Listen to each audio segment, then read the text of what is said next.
이번 시간에는요, 연립방정식의 활용 중에서 비와 비율 혹은 이제 일과 관련된 문제들을 풀어볼 건데요. 일단은 문제 1번을 보면은요, 어느 학교의 입학시험에서 입학 지원자의 남녀비는 3대 4라 그랬고요. 그 다음에 합격자의 남녀비는 3대 5, 불합격자의 남녀비는 1대 1. 그때 입학 지원자 수가 140명일 때 굉장히 내용이 많습니다. 굉장히 내용이 많아요. 그때 불합격자의 수를 구하라 그랬는데 여러분들 요거를요 처음 보면 좀 어려워하는 친구들이 마찬가지로 미지수를 뭘로 잡아야 될지를 잘 모르는 경우가 있어요. 그래서 요 문제를 어떻게 접근해야 되는지를 한번 잘 보세요. 일단은 요 문제를 풀 때 알아야 되는 것 중에 하나가 뭐냐면 굉장히 당연한 얘기인데요. 지원자의 수는요. 지원자의 수는 굉장히 당연한 거지만 합격자 수 그리고 불합격자의 수 불합격자의 수를 더해주면은 지원자 수가 되는 게 굉장히 당연한 얘기입니다.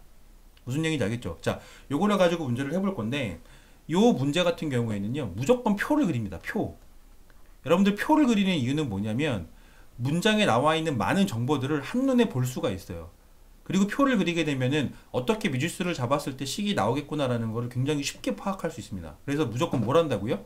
표를 무조건 그립니다. 표. 그래서 이 내용을 가지고 우리가 표를 한번 그려볼 건데요. 표를 어떻게 그리느냐면 이 오른쪽에다 그려볼게요. 표를 그릴 건데 자 일단은 남자와 여자가 있죠. 여기다가 남녀 이렇게 씁니다. 자 그 다음에 여기다가 저기 뭐야 합격자 이렇게 쓰고요. 그죠? 합격자 이렇게 쓰고 그 다음에 불합격자 이렇게 씁니다. 불합격자 그리고 마지막에 지원자 이런 식으로 써줍니다. 자, 그 다음에 이제 정리를 할 건데요. 지원자의 남녀비가 3대 4라 그랬죠. 그거를 일단 여기다가 숫자를 작게 씁니다. 이렇게 3대 4라고 씁니다. 3대 4고요. 그 다음에 합격자의 남녀비는 3대 5라 그랬으니까 이렇게 3하고 5라고 작게 쓰죠. 그리고 불합격자의 남녀비는 1대 1이니까 이렇게 1대 1이라고 작게 쓸게요. 자, 그리고 나서 문제를 하나씩 보기 시작합니다. 자, 보세요. 입학 지원자의 수가 140명이라 그랬어요. 그러면 지원자의 수가 140명이기 때문에 여기는 미지수를 둘 필요가 없어요. 3대 4니까 140명을 3대 4로 나눠주기만 하면 돼요. 그렇죠? 그럼 3대 4 여러분 비례 배분을 해주면 7분의 3을 곱하고 7분의 4를 곱하면 남녀 지원자 수가 나오겠네요. 그래서 7로 나눠주면 20이니까 여기 몇 명 되는 거예요? 여기는 60명이 되는 거고 그쵸? 그 다음에 여기는 2, 4, 8이니까 80명 되는 겁니다. 그쵸? 여기는 미지수 둘 필요 없잖아요. 그쵸? 그리고 나서 이제 미지수를 어떻게 잡아야 될까를 생각을 해보면 합격자의 비가 3대 5라 그랬으니까 여기를 3x, 5x 이렇게 되면 한 문자로 해결이 됩니다. 그쵸? 그리고 불합격자의 수를 우리가 1대1이라 그랬으니까 여기를 y 써주면 문자가 두 개로 정리가 되는 거예요. 그래서 반드시 표를 그립니다. 그러고 나면은 식 쓰는 건 굉장히 간단합니다. 식 쓰는 게 왜 간단하냐면 자 보세요. 아까 맨 처음에도 말을 했지만 지원자의 수는 합격자의 수 더하기 불합격자의 수예요. 그러면은 남자 합격자 3x 더하기 여자 불합격자 y를 더하면 뭐가 나오겠어요? 60명 이렇게 나오겠죠. 그쵸? 남자 지원자 수는 남자 합격자 더하기 남자 불합격자 수 이렇게 될 거 아니에요. 이게 1번씩 되는 거고요. 그 다음에 여자를 더해주면은요. 여자 합격자 수가 5x명인데 여자 불합격자 수는 y명이에요. 근데 그걸 더했더니 몇 명입니까? 80명이라고 했잖아요. 그러면 2번 식이 나오는 거죠.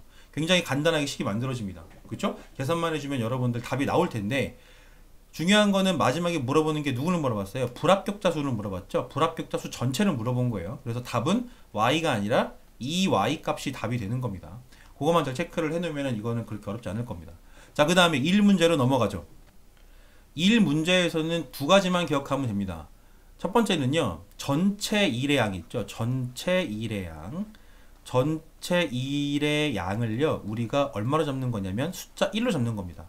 즉 비율처럼 문제를 풀 거라서 꽉 찼을 때의 비율이 얼마예요? 꽉 찼을 때의 비율이 1이잖아요. 그러니까 1을 다 했을 때 한 1의 비율을 1로 잡는 거예요. 그래서 전체 1의 양을 1이라고 잡고 그 다음에 두 번째로 여러분들이 잘 알아야 되는 거는 뭐냐면은 하루에 할 수 있는 양 하루에 할 수 있는 양 곱하기 시간을 곱하잖아요.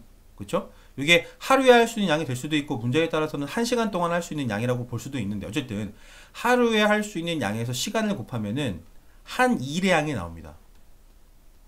그렇겠죠? 당연한 겁니다. 하루에 할 수 있는 양 곱하기 시간을 곱하면 한 일행이 나온다는 게 뭐냐면, 예를 들어서 하루에 6분의 1의 일을 할 수가 있는데 얘가 3일 동안 일을 했어요. 그럼 얼마만큼 일을 했겠습니까? 2분의 1만큼 일을 했다는 얘기죠. 무슨 얘기인지 알겠죠? 요거 두 개를 잘 기억을 합니다. 자, 요거를 가지고 우리가 이제 문제를 바라볼 건데요. 문제를 보면은 A 혼자 하면 며칠이 걸리겠는지 구하라 그랬는데, 여기 미지수를 잘 잡아야 돼요. 미지수를 뭘 잡아야 되냐면은, 미지수가요, A가 하루에 할 수 있는 양, 하루에 할 수 있는 양을 우리가 X라고 잡고요. 그럼 마찬가지로 B가 하루에 할 수 있는 양을 뭐로 잡는 거냐면 요거를 Y로 잡는 거예요. 이렇게. 그러면 문장들이 어떻게 식으로 바뀌는지 볼게요. A 혼자 2일 동안 일한 후 남은 일을 A, B 두 사람이 함께 3일 만에 끝냈다 그랬죠. 그럼 자 보세요. A 혼자 이틀 동안 일을 했는데 하루에 할 수 있는 양이 X니까 2X만큼 일을 한 거예요. 됐죠? 그죠? 그리고 나서 남은 일을 A, B 두 사람이 함께 해서 3일 만에 끝냈으니까 X 더하기 Y, 요게 3일, 이렇게 플러스가 되는 겁니다. 이렇게 했더니 일이 끝난다 그랬으니까 1 이렇게 됩니다. 1. 됐죠? 자, 그 다음에 다른 식을 하나 더 보죠. 같은 일을요, B가 2일 동안 일한 후 남은 일을 A, B 두 사람이 함께하여 4일 만에 끝을 냈다 그랬어요. 그럼 일단 B가 2일 동안 일을 했으니까 2Y만큼 일이 되어 있을 겁니다. 그리고 나서 두 사람이 같이 며칠을 일했냐면 두 사람이 같이 4일을 일했다 그랬어요.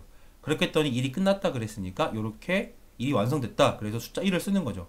요게 2번식이 되는 거고, 아까 썼던 이 부분이 1번식이 되는 겁니다. 그래서 이 두 개를 연립방정식을 하면, 연립방정식을 하면은 우리가 x값과 y값을 구할 수 있는데, 여러분들 이 문제를 풀다 보면요, 답이요, x값이 분수값이 나올 거예요. 예를 들어서, 정확한 답은 아니고요, 예를 들어서요, 예를 하나 들어볼 건데, 예를 들어서 x가 예를 들어서 12분의 1이 나왔다고 칩시다. 그러면 요거는 x가 뭐였어요? 하루에 할 수 있는 양이라 그랬잖아요. 그러면은 하루에 할 수 있는 양이 12분의 1씩 끝낼 수 있다는 거예요. 그러니까 이 일을 A 혼자 하면 며칠이 걸리는 거죠? 그렇죠? 12일이 걸린다고 이렇게 답을 해주면 되는 겁니다. 그렇게 되면 여러분들이 1문제도 해결을 할 수 있을 겁니다.